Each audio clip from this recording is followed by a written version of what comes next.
Ladies and gentlemen, I hope you're ready for the first section of today's event. We will now welcome the first section of BUIDL Vietnam, delivered by representatives of our gold sponsor, Stack. He is Xan Ditkoff. As an early core team member of Stacks, Xan Ditkoff is a seasoned advocate for building Web3 on top of Bitcoin. Blockchain is a blockchain-based, decentralized internet platform that was launched in 2017 and also the first company to receive approval from Securities and Exchange Commission. To sell digital tokens and blockchains, IPO raised $23 million. So with his current position as a founder at Daemon Technology, Xan will share with us about the next era of Web3 on top of Bitcoin. What can we leverage from the legacies of Bitcoin and how the next era of Web3 might get in shape. So now please join your hands together to welcome Xan Ditkoff.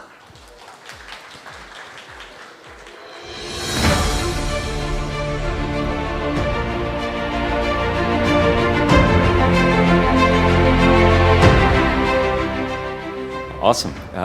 Fantastic to be here. Let me see how I get this started. Well, anyway, it's my first time in Vietnam. It's a pleasure to be here for the first time. I was with Erica in Korea for BUIDL and KryptoSeoul recently, and so to get to come to come from the Korean market to the Vietnamese market for the first time is fantastic, especially with the kind of rich building that has happened here over the last couple of years. So, cool. I think we almost have the presentation ready. Perfect, thank you. So today I'm going to be talking to you about the next era of Web3 on top of Bitcoin, the Stacks network. To get started though, a little bit of my background, although that was a very thorough intro, so thank you for that. I was early on the original Stacks core team back in 2017. My main focus for the first couple of years was growing the developer ecosystems on top of the Stacks network. I left the core team at the beginning of 2020 and founded my own company on top of the network called Daemon Technologies.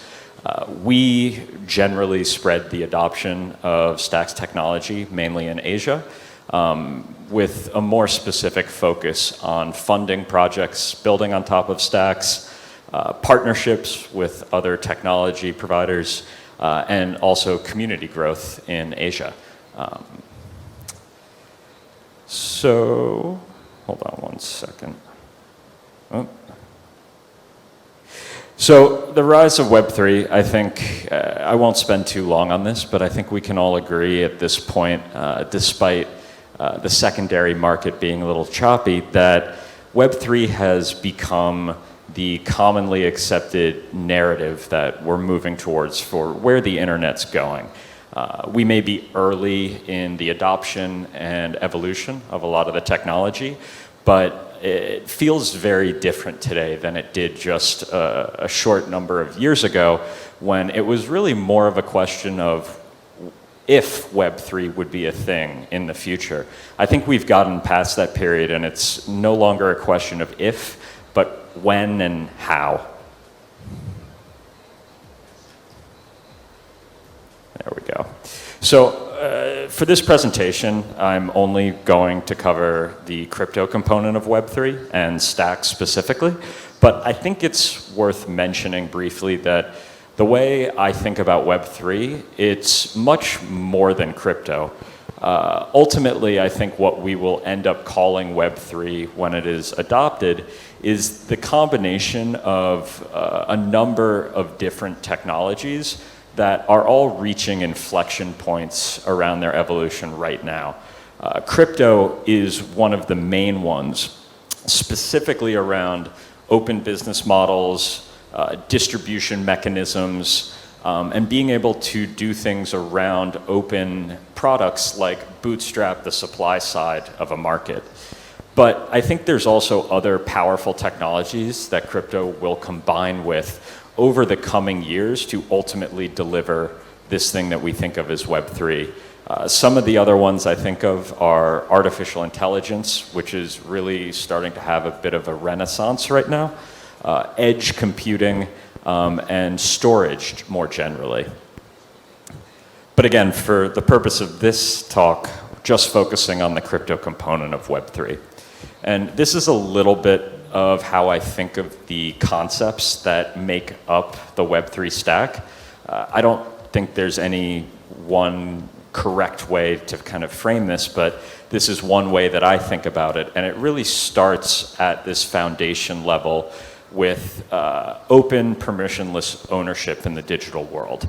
That's kind of the basic concept that blockchains and cryptographic tokens enable for the first time ever. Once you're able to have the concept of permissionless ownership digitally, you can then start to create markets around that ownership. In our case, this is also innovative because these are global 24/7 digital markets. And that creates end-to-end economies that exist completely in the digital world for the very first time. There's no need for them to plug into the kind of physical, real-world, traditional economies that we think of. Once you have those markets and you have the ability to buy, sell, trade that ownership, you then have the ability to create incentive structures around these markets to direct behavior of the participants in the markets.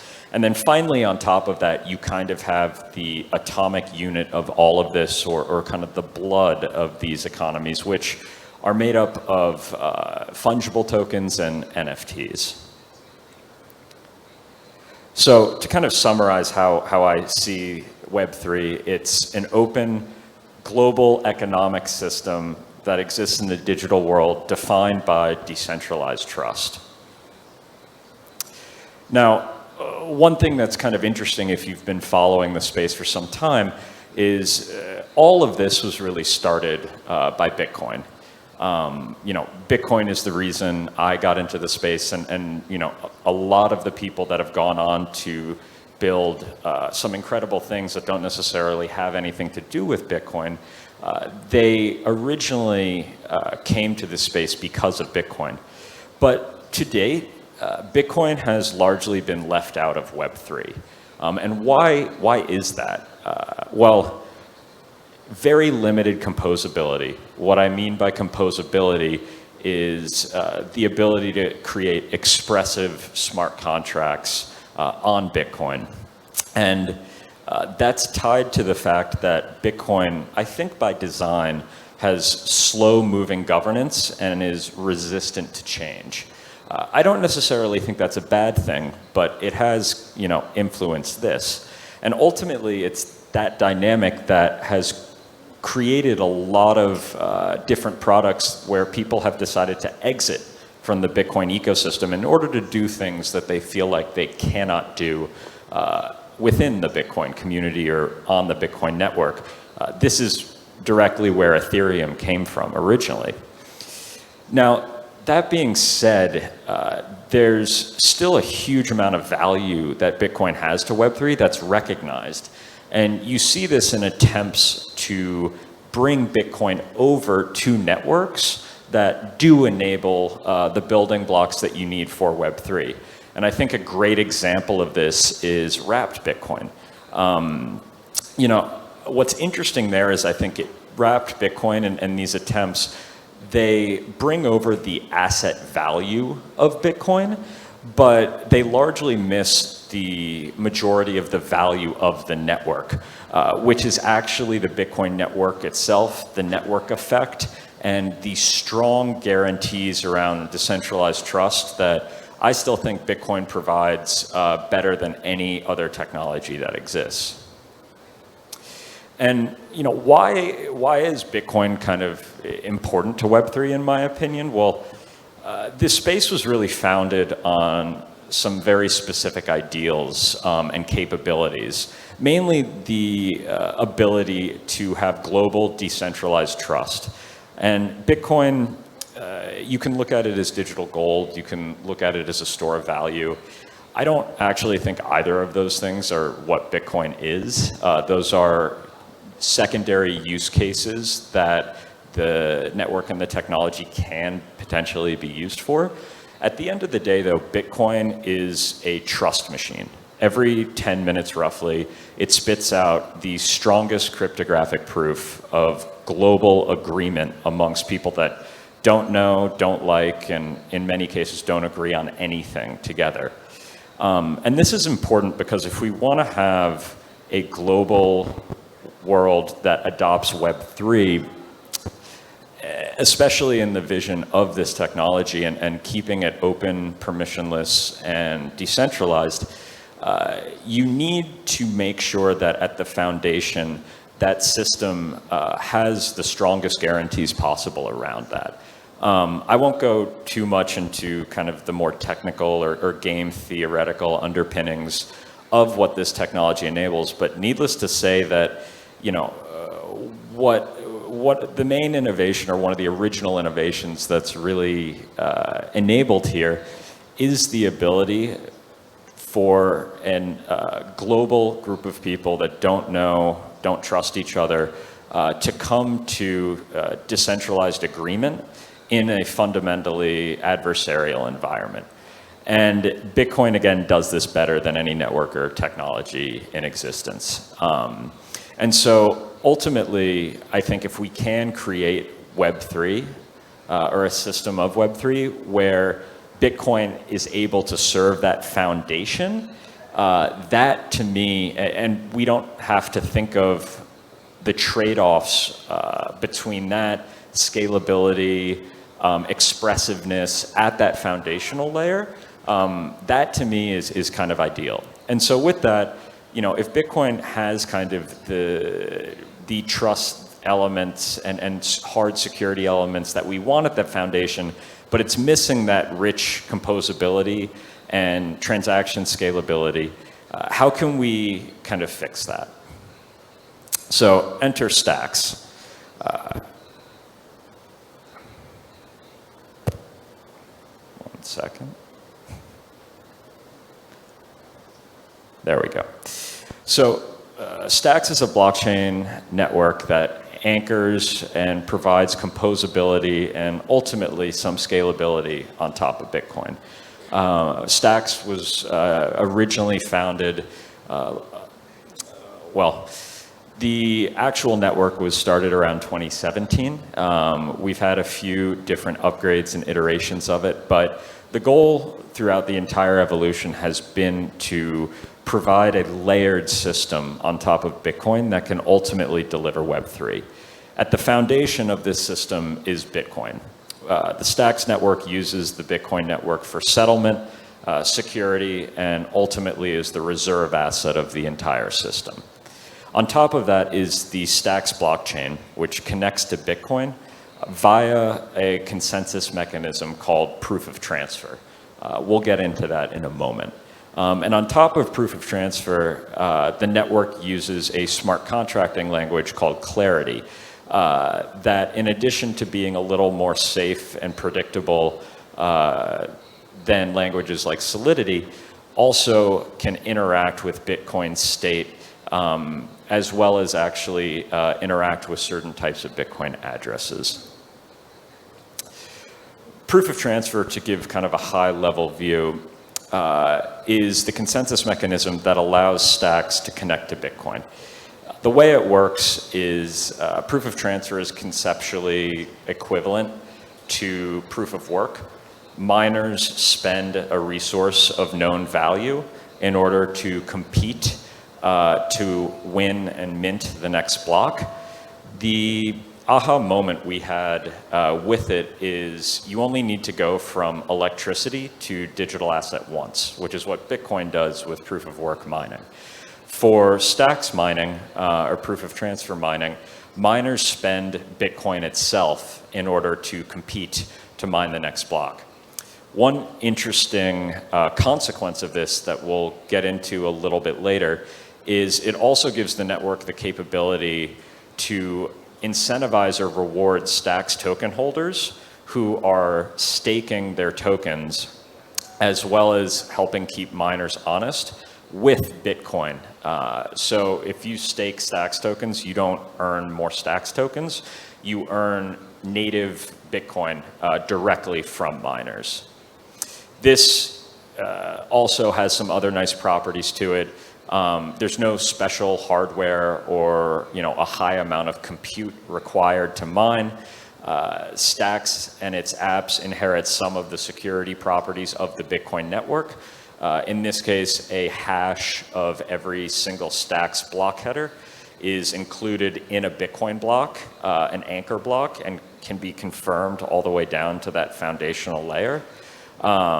And it also gives the ability for applications built on Stacks to interact with the Bitcoin network, the on-chain data, and the state of that network. Clarity smart contracts, again, is our smart contracting language.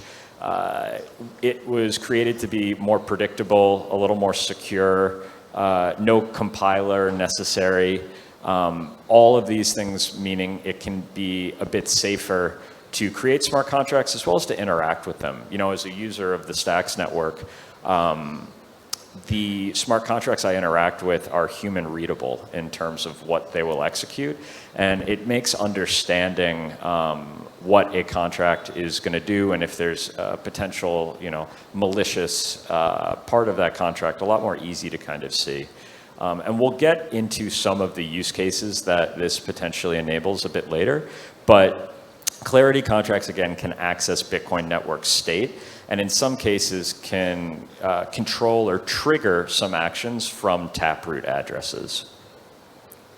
So some of the benefits of the Stacks approach, we've gone back and forth with the Bitcoin maximalist community at different times, especially on Twitter. But if you actually read the original Bitcoin white paper by Satoshi Nakamoto, he, in my opinion, I think, envisioned something like this being created on top of Bitcoin down the line.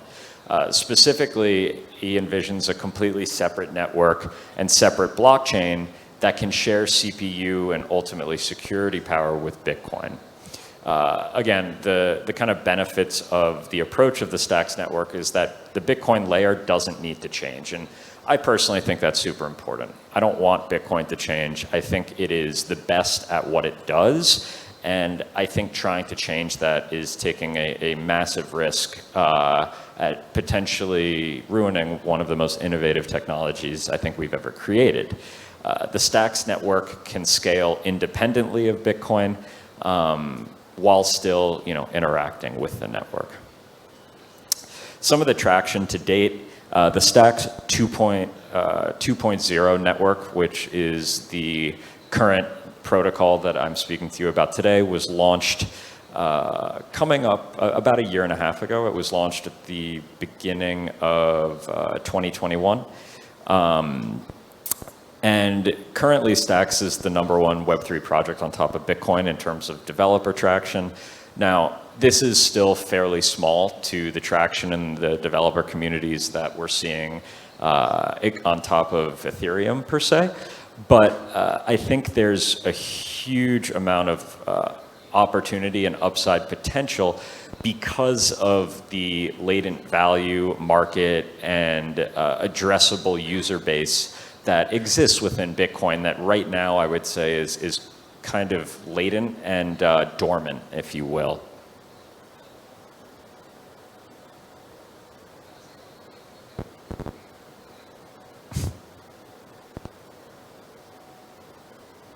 Cool. So some use cases, and we'll get into these in a little more detail in the following slides in terms of what does Stacks enable and what are some of the applications, products, and services we're seeing created today that are live that you can interact with and try out. Again, earning yield in native Bitcoin by staking Stacks tokens. I'll get into that more in a second, but that actually creates some pretty interesting and novel funding mechanisms. In addition, you can create NFTs that are anchored to Bitcoin. Bitcoin NFTs are a thing today. And soon, with Clarity, you'll be able to not just have NFTs that are anchored in the Bitcoin network, but you can actually mint, buy, and sell NFTs directly with native Bitcoin.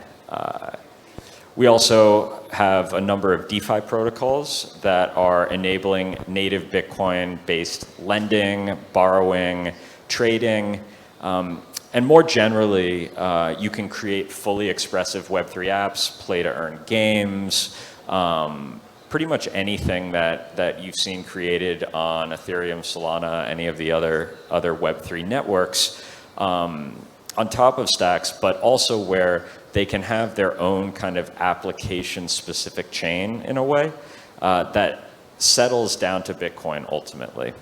So let's go through some of these. So again, earning yield in native Bitcoin by staking Stacks tokens.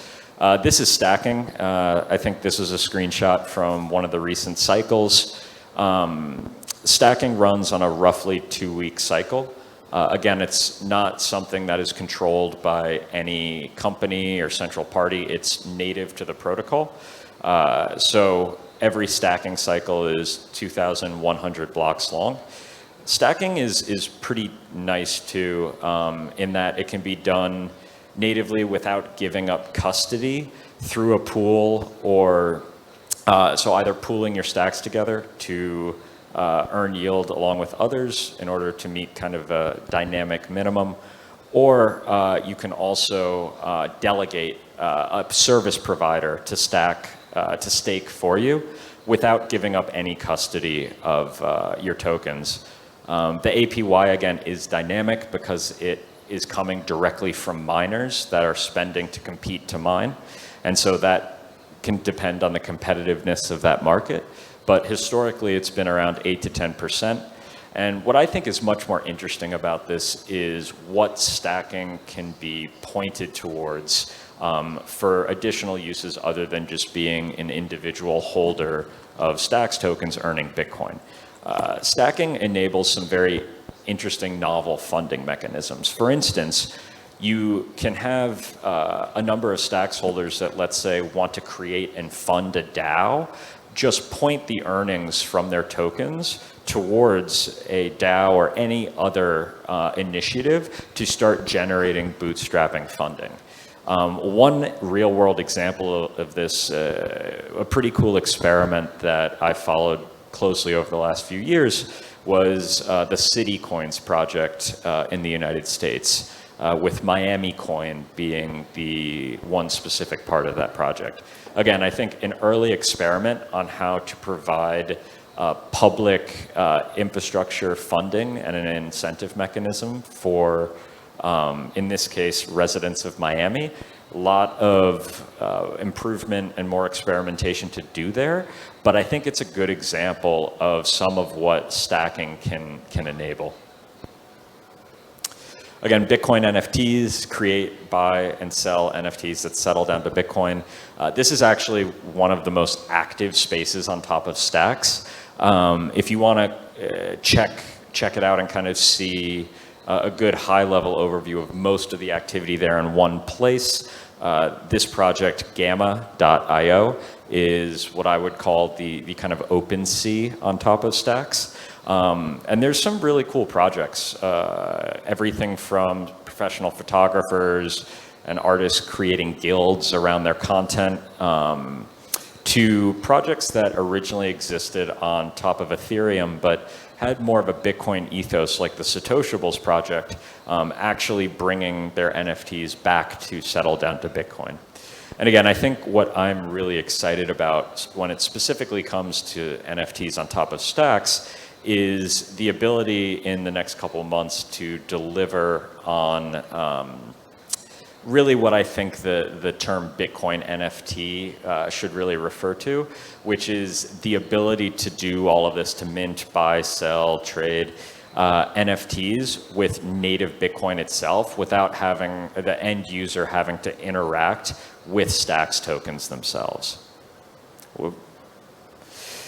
Lastly, DeFi on top of Bitcoin. There's a number of really interesting and powerful lending protocols and dexes that have been built on top of stacks that enable lending, borrowing, trading with kind of native Bitcoin. I would say early days here, especially in terms of liquidity, but these are some powerful protocols. And in the case of, Alex, for instance, it's actually one of the most well thought through lending protocols I've seen in the entire space, along with StackSwap, which is a little more DEX focused as well. This is a little screenshot of some of the ecosystem of builders and integrators. There's a more updated version actually of this that has about 3 times the number of entities, but this is more of the kind of, there we go. This is more kind of the core protocol and community entities. The Stacks Foundation in the US plays kind of the role of open governance and pushing community more globally. Hero, New Internet Labs, my company kind of focused on Asia, Freehold, the company behind the City Coins, and the Stacks Accelerator, which if anyone is looking or thinking about building anything with the technology, is a fantastic organization that has provided bootstrapping as well as mentorship for a lot of teams that have built on top. There's also more trading and custody providers than are listed there, but these are some of the main ones, and as well as some of the kind of integrations. And yeah, with that, that's basically my talk on Stacks. If anyone has any questions, would like to talk further, has ideas that they'd like to explore on top of Stacks, please follow me on Twitter. It's just at my name, Xan Ditkoff. My DMs are open. Or send me an email at my email there. I think we're all busy, but I try to get to and at least take a brief look at all messages and reply. So with that, thank you for your time. Thanks, Erica, for this conference. And yeah, looking forward to meeting some of you. Thank you, Xan, for your sharing.